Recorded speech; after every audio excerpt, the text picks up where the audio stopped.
¿Qué tal amigos de Legis.p? Les saluda Francisco Chuquicayeta. Bienvenidos a esta secuencia de entrevistas en el portal jurídico más visitado de todo el Perú. Hoy estamos con un invitado especial. Se trata del doctor Joel Segura, ha sido ex procurador anticorrupción y especializado, experto en temas vinculados al compliance privado y el compliance público. El tema que hoy vamos a abordar, ya lo pueden ver en la cajetilla de comentarios, si es realmente necesario incorporar un programa de compliance en instituciones públicas. Doctor Joel, bienvenido a Legis.p. Muchas gracias y muy agradecido por la invitación y la oportunidad para poder hablar un poco de estos temas poco comunes en estos últimos años. Bien, doctor, yo estoy seguro que muchos de nuestros seguidores, estudiantes de Derecho o incluso abogados, puede que desconozcan esta terminología, ¿no? ¿Qué es el compliance, doctor Segura? Bueno, el compliance es un término, obviamente, que no es propio de nuestro castellano.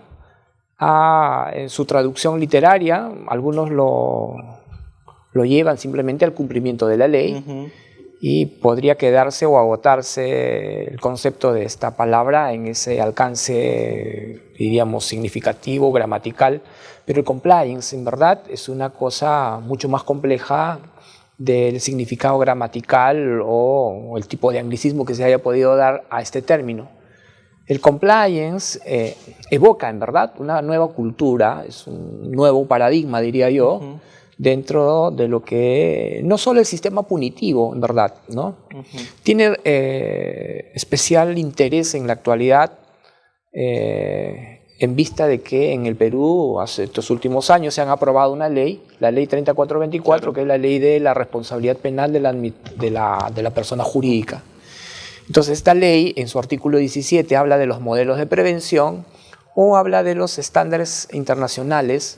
Y cuando se habla de estándares internacionales, automáticamente nos lleva a todo lo que son los modelos de prevención o los compliance que se conoce en el mundo anglosajón, que es más propio del mundo anglosajón que del modelo eurocontinental, que es del cual nosotros nos nutrimos como instituciones o como ciencia. Entonces, el compliance, enfocado desde una perspectiva bastante amplia, tiene que ver con la toma de conciencia de una organización de que ahora su actividad como parte de la actividad comercial tiene implicancias legales, ¿no?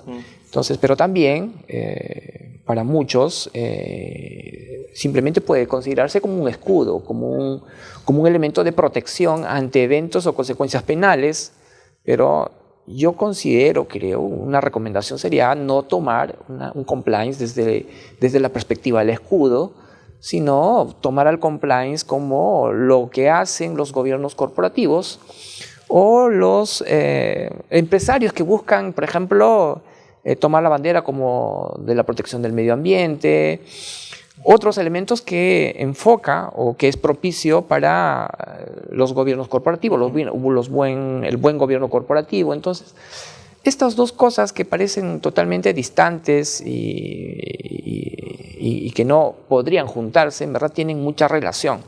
Tienen mucha relación porque el compliance tiene que ver con un conjunto de elementos que la empresa ahora tiene que tener en cuenta para asegurarse que todo lo que son parte de la organización cumplan políticas de la organización. Bien, doctor, yo se lo comentaba fuera de cámaras, ¿no?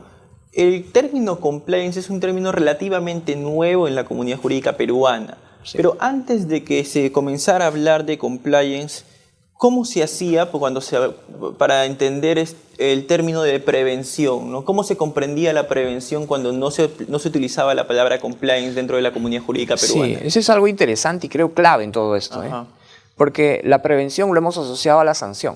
Entonces, incluso todos los políticos o todas las reformas en nuestro país que estaban enfocados en la lucha contra la corrupción, no lo puede listar, y todas están orientadas a sancionar.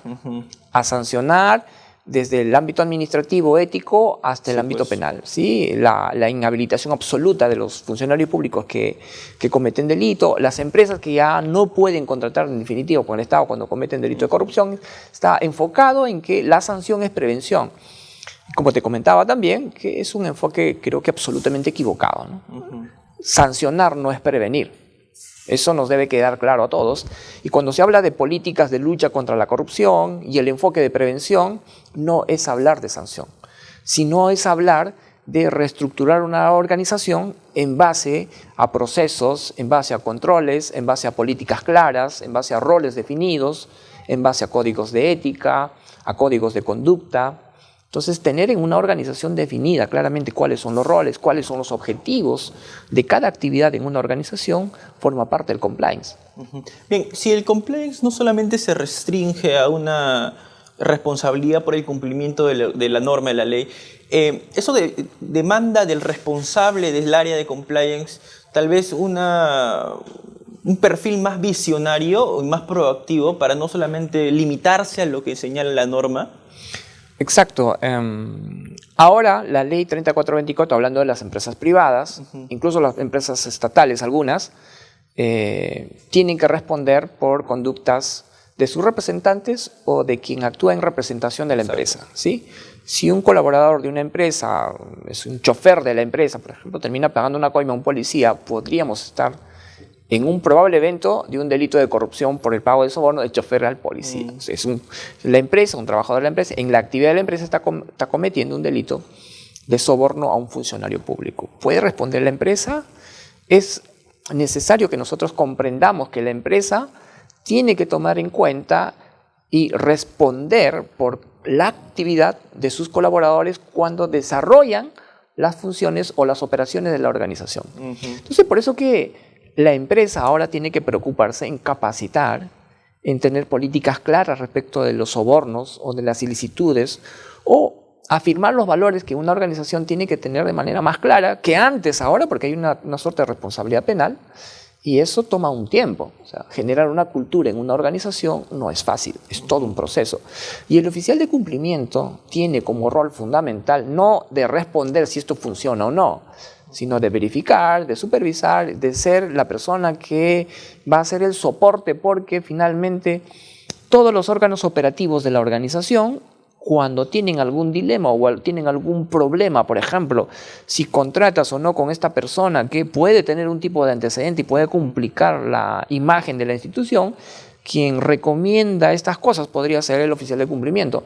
Y fundamentalmente el oficial de cumplimiento está alerta porque va a administrar un conjunto de elementos que va a servir para que la empresa pueda conocer si sus colaboradores dentro de la organización están o no infringiendo algún tipo de norma, desde la administrativa, que es un código de ética, hasta una de carácter penal. Entonces, ahora el función de cumplimiento o el oficial de cumplimiento, que es el nombre más conocido, le va a reportar, va a mirar, diríamos, el día a día de la actividad de la organización de cara a estos eventos. Y no solo eso, sino como oficial de cumplimiento también va a estar en la obligación de reportar esto inmediatamente al órgano de gobierno, a la administración, para que puedan hacer algo. La sanción penal para una empresa va a estar construida sobre la base del defecto de organización. Es decir, la organización no funciona como debe funcionar.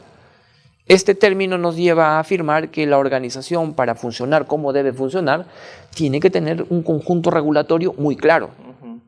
Muy claro. Entonces, el compliance, como ves, se construye sobre la base de gestionar, de reestructurar su organización, porque cuando uno revisa una empresa, muchas veces no tienen sus códigos de ética, no tienen su manual de funciones o su manual de operaciones de manera detallada con cada actividad, no tienen perfil de puestos, contratan o incorporan a la organización a cualquier persona.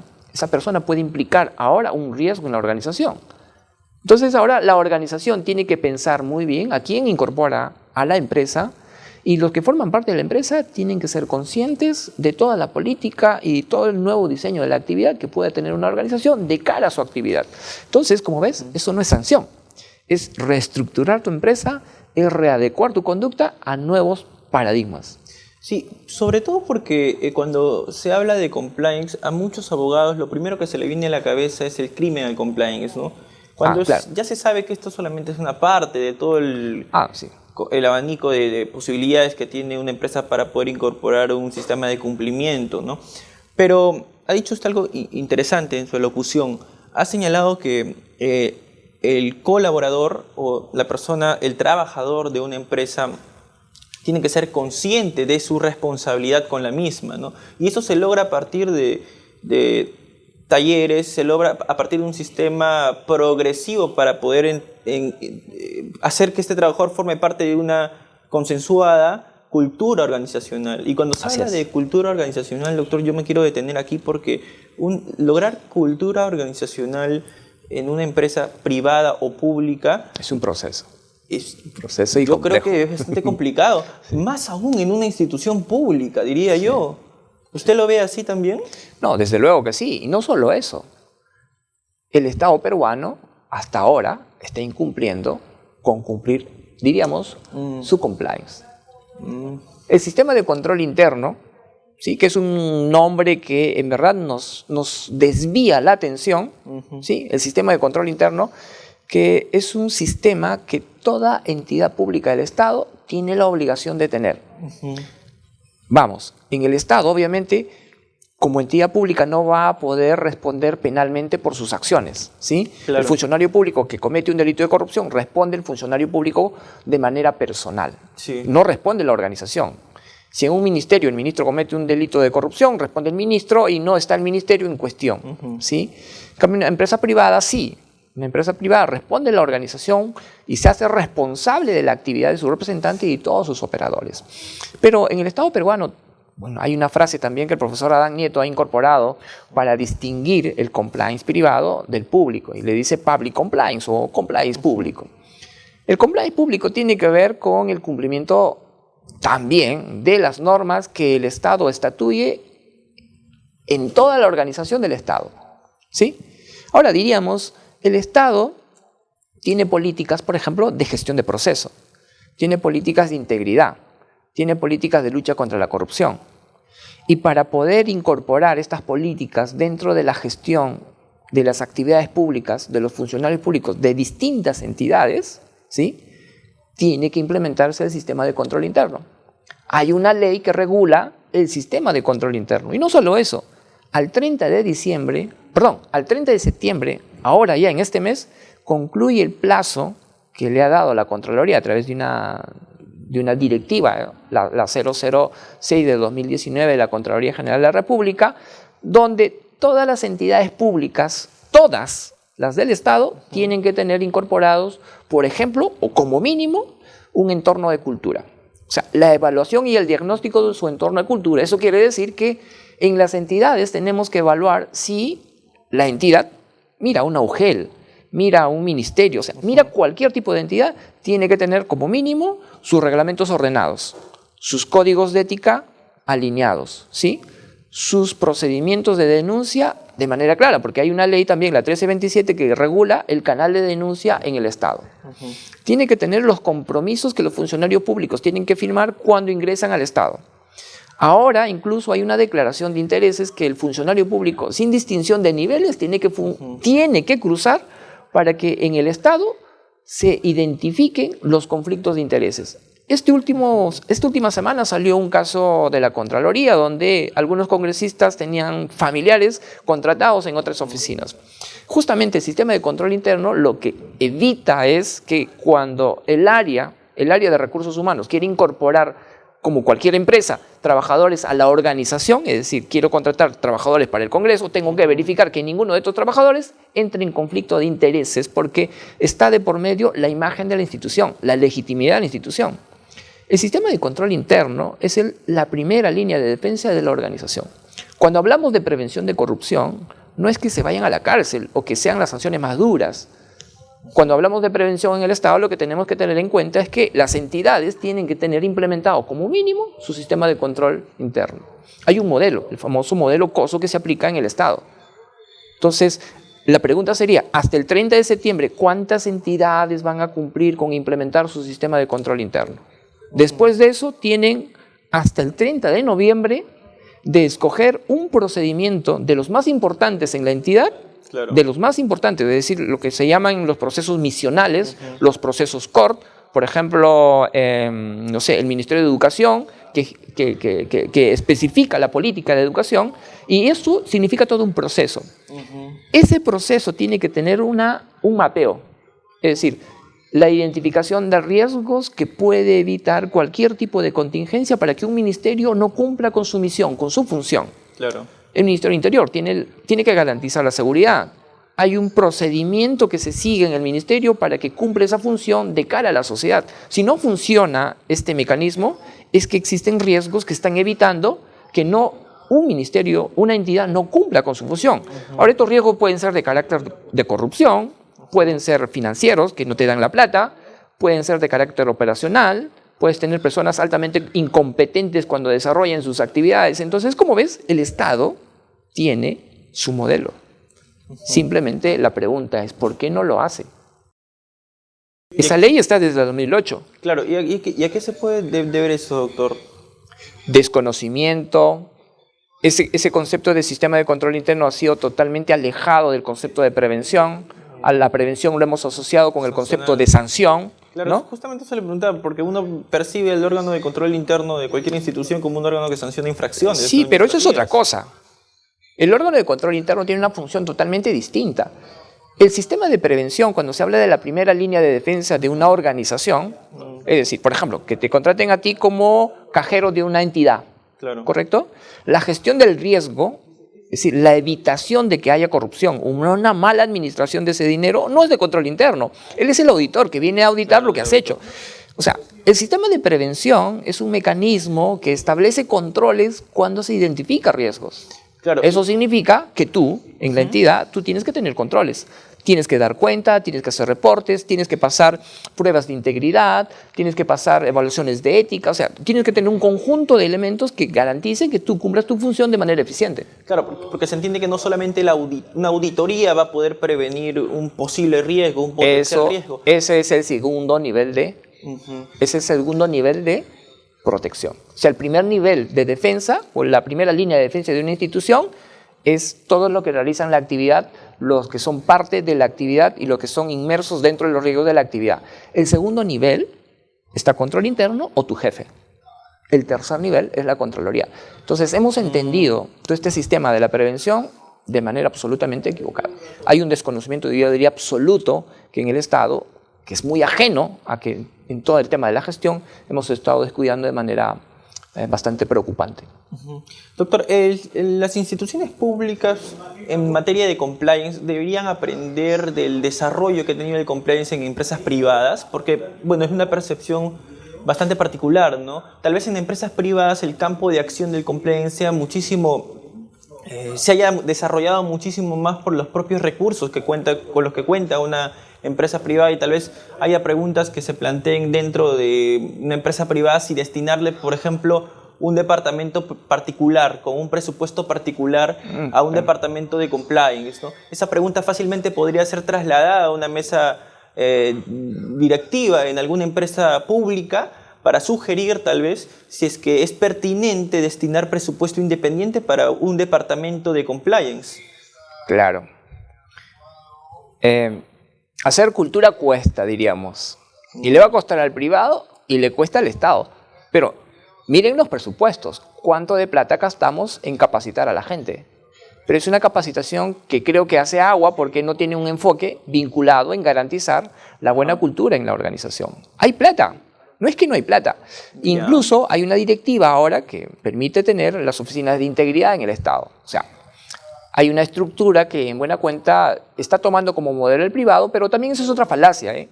Lo privado no es lo mejor. Lo privado, obviamente, si hay una buena intención del dueño de una empresa o de la empresa toma conciencia de su actividad, puede tener un buen compliance. Las empresas más grandes que han ameritado la evaluación de estos modelos tenían compliance. Claro, pero entonces, una empresa pública más grande de lo que ya es, también es un problema, sí, pues, claro, porque claro. Tienes que tener... agrandas al Estado, ¿no? Así es, así es. Pero finalmente lo que haces o lo que buscas con el compliance, como te decía al inicio, es generar un nuevo tipo de cultura, un nuevo tipo de paradigma, donde el concepto de que la sanción o el concepto del auditor interno o el de la OSI va a hacer que la prevención funcione en una entidad cuando no es nada cierto esto. Cuando la prevención está orientado, viene desde la cabeza de la organización, sus órganos directivos y sus órganos operadores. Todos ellos son los directamente responsables de la gestión de la prevención en una organización. Así que si en una organización ocurre algo, ocurre porque los de abajo, los intermedios y los de arriba son responsables. Y sobre esa base a ellos hay que adecuarlos con reglas adecuadas, con una oficina de integridad que esté velando constantemente de que a ellos se les capacite sobre los valores, sobre los compromisos, sobre la gestión de riesgos. Es una palabra ahora bastante interesante, creo que se va a poner de moda, la gestión de riesgos. O sea, hay que gestionar los riesgos. Primero hay que identificarlo, ¿no? ¿Qué riesgo es? El nivel de riesgos, y hay que ponerle controles de estos riesgos. Entonces, el sistema se va a mover, se va a perfeccionar, porque estos son modelos de mejora continua, son propios de los modelos de mejora continua. Tú aplicas uno, obviamente, como decías, traes el privado, o tratas de asimilar al Estado, pero creo que en ninguna hay otra, solo que los de privado tienen más incentivos. La empresa privada ahora puede estar respondiendo penalmente en un proceso penal. El Estado no va a hacer eso. ¿Sí? Pero al Estado le van a robar la plata. Al Estado no va a cumplir con la función. O sea, esa entidad que está encargada para hacer algo no va a hacer lo que debía hacer. ¿Sí? Y la única manera de asegurarnos de que se implemente modelos de prevención o se implemente la prevención en el Estado es que existan oficinas de integridad que tengan la suficiente fuerza. Porque eso también es otra falacia. Las oficinas, dependiendo del nivel en el que se ocupan, van a tener injerencia. Si no, no. Va a ser otra más de pura, diríamos, de papel, figurativo, que tienen gerencias, que tienen oficiales, ¿entiendes? Muchas veces, a veces no es necesario si hay un compromiso real.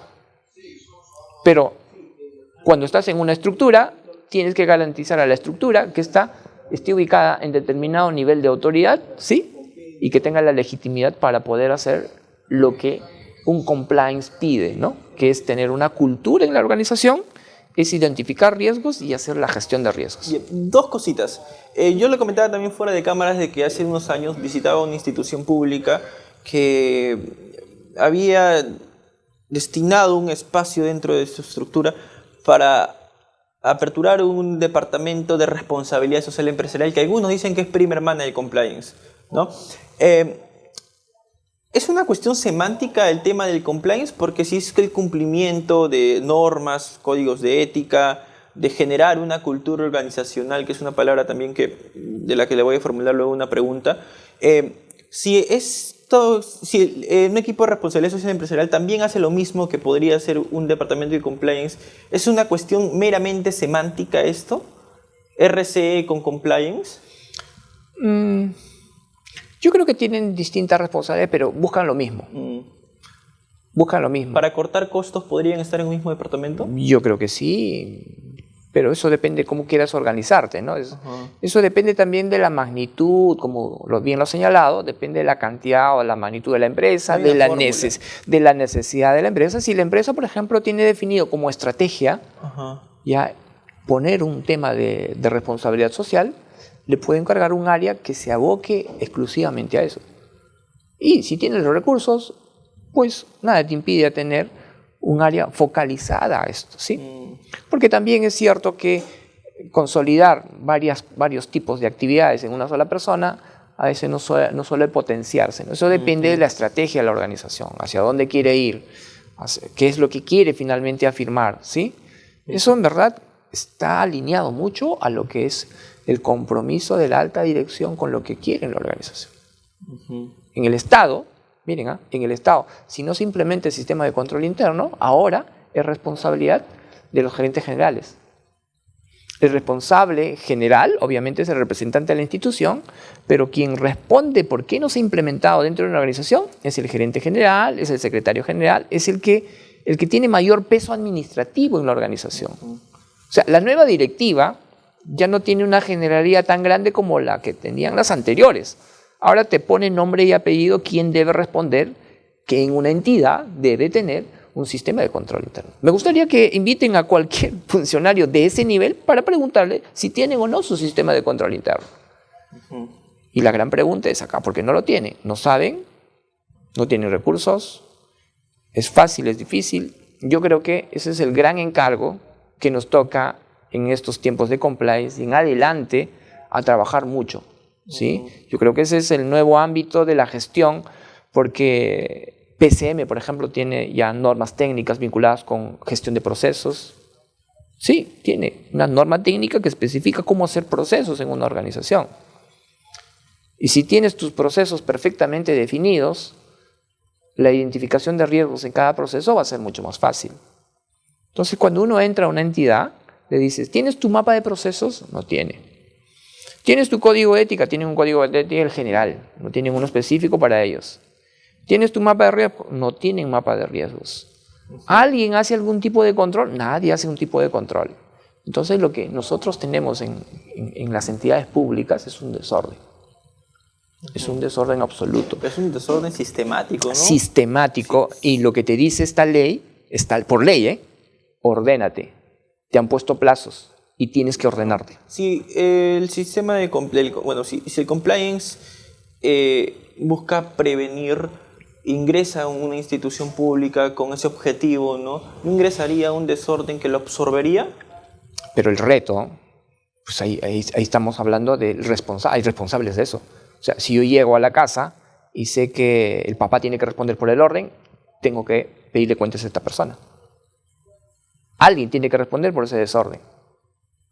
Aquí no es fuente ovejuna, ¿sí? Hay un nombre y apellido ahora de quien me responde por el orden o desorden de una institución. Y no estamos hablando de cuestiones políticas ni metas, estamos hablando de la orden de la casa.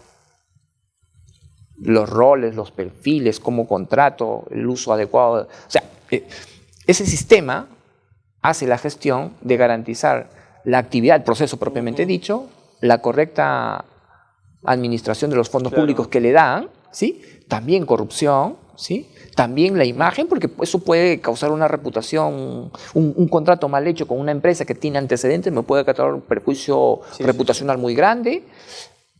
Riesgos estratégicos. Hay entidades que ahora, por ejemplo, dicen, han gastado el 30% del presupuesto. ¿Por qué no gastan? ¿Qué herramientas tienes para garantizar gastos eficientes? Gestión de riesgos. Claro, ahí también hay dos cosas que podríamos precisar, ¿no? Si viene un departamento de compliance o se incorpora un departamento de compliance en una institución pública con el objetivo también de ordenar todo sistema desordenado, significaría que tendría que colocarlo en el organigrama de esta empresa pública al departamento de compliance en una posición sobre todo. Con autoridad, con autoridad. Okay. Con autoridad, porque si no tiene autoridad, el jefe, el máximo representante, pues no quiero que hagas nada, y el tipo al final termina no haciendo nada. Por eso es que la ISO 37001 pide que el oficial de cumplimiento tenga autoridad y tenga competencia. Ese es otro tema. El oficial de cumplimiento no es tu amigo, no es tu pata, no es la persona bien intencionada o el más ético de la entidad. Es la persona que tiene competencia de decir que maneje, que conozca de identificación de riesgos, de gestión de riesgos, que conozca de normas, que conozca de procedimientos, de mapas de procesos, de gestión de procesos, porque es como que el médico que mira cómo está tu sistema circulatorio, tu sistema muscular, cómo está trabajando, es la persona que tiene que tener determinadas competencias. No es cualquiera, Más allá de la responsabilidad que pueda tener para ordenar una casa, tengo que saber cómo ordenarlo. ¿Cuál es el perfil que tiene que tener un oficial de cumplimiento? Mínimo tiene que tener formación en modelos de prevención, ¿no? ¿Tiene que ser abogado? Puede ser un abogado, un ingeniero, un contador, cualquiera. Pero es mirar a una institución desde el perfil o desde el lado de la gestión. Es gestionar, es mirar la estructura de una organización. Claro, cuando hablas del compliance penal o del compliance criminal, obviamente la gestión del riesgo se va a hacer al delito, ¿no? Y un ingeniero ahí sí no tiene muchas competencias para saber si yo puedo distinguir entre un cohecho pasivo propio e impropio, o la colusión básica o la colusión agravada, cuándo se configura el delito de tráfico de influencia o no. Si yo no sé si esa conducta me va a llevar a la comisión de determinado delito, yo voy a tener ciertas limitaciones. Yo te diría, sí, en el compliance criminal, ¿no? O en el compliance que está vinculado con los delitos de corrupción, sí sería necesario y es importante tener un abogado que conozca de delitos y de ese tipo de delitos, porque no todo abogado también es un abogado especializado en este tipo de delitos, ¿no? Yo remarcaba, por ejemplo, en una pregunta anterior, la importancia de la cultura organizacional, ¿no? Usted también comparte esta idea. ¿Por qué? Porque cuando un empleado, con un colaborador de una empresa pública o privada, comienza a laborar y comienza a familiarizarse con otros compañeros de trabajo, llega con su propia cultura, ¿no? Entonces, afincarle a este colaborador una cultura con ciertas directrices ya generada dentro de una organización, una empresa pública o privada, es bastante complicado, ¿no? Sobre eso incluso... Yo creo que no. ¿Ah, no? No. No llega un colaborador con sus propias obviamente, costumbres. Pero obviamente que llega, pero no se impone. Los estudios de la psicología que dicen, el individuo se adapta al grupo. Eso, eso es un estudio que la psicología ya lo ha experimentado, hay un montón de experimentos, y eso quiere decir que si la cultura organizacional es bien firme, es bien clara en una organización, el nuevo que entre se adapta. Entonces, si es que este señor, el nuevo que entra, destruye, eso quiere decir que la organización, la cultura de la organización no es fuerte, es débil. O sea, ya la psicología ha demostrado con experimentos, como te decía, que el individuo se adapta al grupo, porque quiere ser parte del grupo. Si no se adapta, ¿qué le pasa? Sale, ¿no? El sistema lo expulsa automáticamente. Así es. Eso significa tener una cultura sumamente arraigada, firme, clara y que tenga mucho peso en una organización. Y si consigues una organización, yo creo que va a estar. Cuando hablamos de un equipo que genere un proyecto de compliance multidisciplinario, estamos hablando de que también incorpore dentro de sus filas a psicólogos, abogados, de hecho que sí. Sí, desde luego que sí. ¿Cuántas otras ramas podrían incorporarse dentro de este equipo de compliance? Porque se entiende también de que todos ellos tienen que ser remunerados, ¿no? Entonces, ¿cuánto se puede ampliar? ¿Cuáles son las directrices? ¿Qué tipo de profesionales deberían Tiene un costo, de acuerdo a la necesidad, ¿no? Porque el compliance es la gestión de riesgo, o sea, es un modelo que te permite gestionar el riesgo. Eso quiere decir la actividad que realizas, qué tan compleja es, ¿correcto? ¿Qué tan compleja es la actividad que tienes? O sea, ¿lo puede comprender una sola persona o necesitas de un conjunto de personas con determinadas características y experiencias para que puedan dar su opinión y establecer cuáles son los mejores elementos que te van a permitir controlar y mitigar el riesgo? Ojo, el compliance no es una etiqueta que te diga que yo tengo mi compliance. El compliance es un sistema que funciona dentro de la actividad del mismo trabajador para asegurar que el riesgo que tú has declarado que existe o que puede existir no se materialice, no ocurra. ¿Sí? El compliance funciona cuando los controles y la toma de conciencia de una organización tienen claro qué tienen que hacer. Si no, es un compliance de papel. O sea, no puedes ir a una organización y hacerle llenar formularios. No. Porque es la persona que tiene que gestionar el riesgo, y es el trabajador. Y eso implica hacer un trabajo bastante minucioso, conocer el proceso. ¿Quiénes conocen más de proceso? Los ingenieros. ¿Sí? ¿Qué tipos de controles, por ejemplo, qué tipos de elementos de persuasión y de grado de cultura puedo trabajar yo como elementos de cultura en una organización? Psicólogos, pedagogos, ¿sí? Hasta antropólogo podría haber, dependiendo de la zona, porque el tema de la cultura también cambia, hay que tener determinados enfoques. Eso depende de la necesidad de la organización. Eso lo tendrá que definir un equipo altamente sofisticado. Dependiendo, o sea, tampoco hay que complicarlo tanto, ¿sí? Lo básico es que alguien comprenda las leyes y que alguien maneje, básico, que alguien maneje el modelo de gestión de riesgos. Eso sí es indispensable, porque todo esto se construye sobre una prioridad fundamental, que es la gestión de riesgo. Y la gestión de riesgo es una metodología. Es una metodología que toda la organización lo tiene que saber, pero alguien primero lo tiene que diseñar en documento, en papel. ¿Sí? Tiene que haber como un proceso, como un manual, cómo se gestiona el riesgo en la organización. Ahora, en tiempos donde cualquier persona o persona jurídica puede ser denunciada, el oficial de cumplimiento tendría que tener cierto conocimiento jurídico también, o en su efecto ser un abogado, ¿no? A ver, la empresa tiene función de cumplimiento para asegurarse que los controles, ¿sí?, se implementen. Vamos, si usted es el jefe, el gerente de recursos humanos, ¿correcto? Y la empresa dice, el perfil de puesto para este nuevo gerente tiene que ser una persona con solvencia académica, con experiencia y con ética. ¿Sí? Entonces yo tengo que asegurarme, como oficial de cumplimiento, de que el gerente cumpla con examinar minuciosamente todo el perfil que requiere la organización. Es decir, no al órgano de control. El órgano de control es el policía. El oficial de cumplimiento es el que hace la supervisión de manera amigable.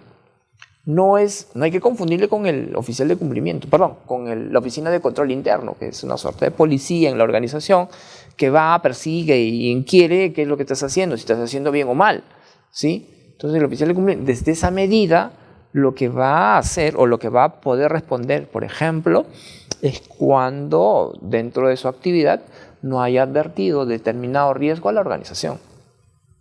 Y solo podría ocurrir eso si no tiene las competencias adecuadas. Su labor es supervisar, vigilar, aconsejar y comunicar a la alta dirección para que ellos tomen la decisión. Él no es el responsable. Quienes toman la decisión en una organización es el órgano de gobierno, la alta dirección. Ellos son los que responden. El otro es un apoyo, ¿no? Pero acotado, ¿no? Bien, doctor, en 30 segundos, algo que le quiere decir a los estudiantes de Derecho que a raíz de esta entrevista están comenzando a conocer esta terminología del compliance, ¿no? Así, bueno, que... Demanda tal vez una profesionalización muchísimo más íntegra de sus estudiantes, de sus alumnos de Derecho. Sí, yo considero que sí. Sí, es una nueva manera de mirar al sistema, porque claro, el abogado está entrenado para estructurar normas, leyes, interpretar las normas, y no les voy a mentir también, el compliance tú lo puedes materializar en un manual. O sea, el compliance es un conjunto de reglas que la organización las asume y se compromete de manera voluntaria. O sea, las leyes están desde afuera que me hacen a mí obligado a cumplirlas, obligado a observarlas. Pero el compliance también significa que dentro de la organización yo puedo incorporar otras reglas dentro de la organización a la cual yo estoy obligado a cumplir. Y eso significa también que tengo que tener determinado nivel de interpretación. Claro, ahora el estudiante, el abogado o todos los que están interesados en este asunto, no es nada complejo, es entender el sistema administrativo, ¿sí? El sistema administrativo de una organización, mirar procesos, cómo se estructuran los procesos, roles y funciones, como los tiene cualquier tipo de organización. O sea, no es nada complejo, pero sí hay que entender la filosofía de esta institución, de este nuevo modelo, ¿no? Que no es de papel, es comprender mucho más el proceso, es enfocarnos más a lo que es gestión de riesgos. Y claro, ¿quiénes tienen más experiencia en gestión de riesgos? La gente de bolsa, ¿no? Desde los años 70, cuando se hubieron los grandes problemas en Estados Unidos por el tema de la bolsa o la caída en los años 1930 del sistema económico, cuando ocurrieron problemas, es que algunas instituciones, algunos países empezaron a pensar en mecanismos de control.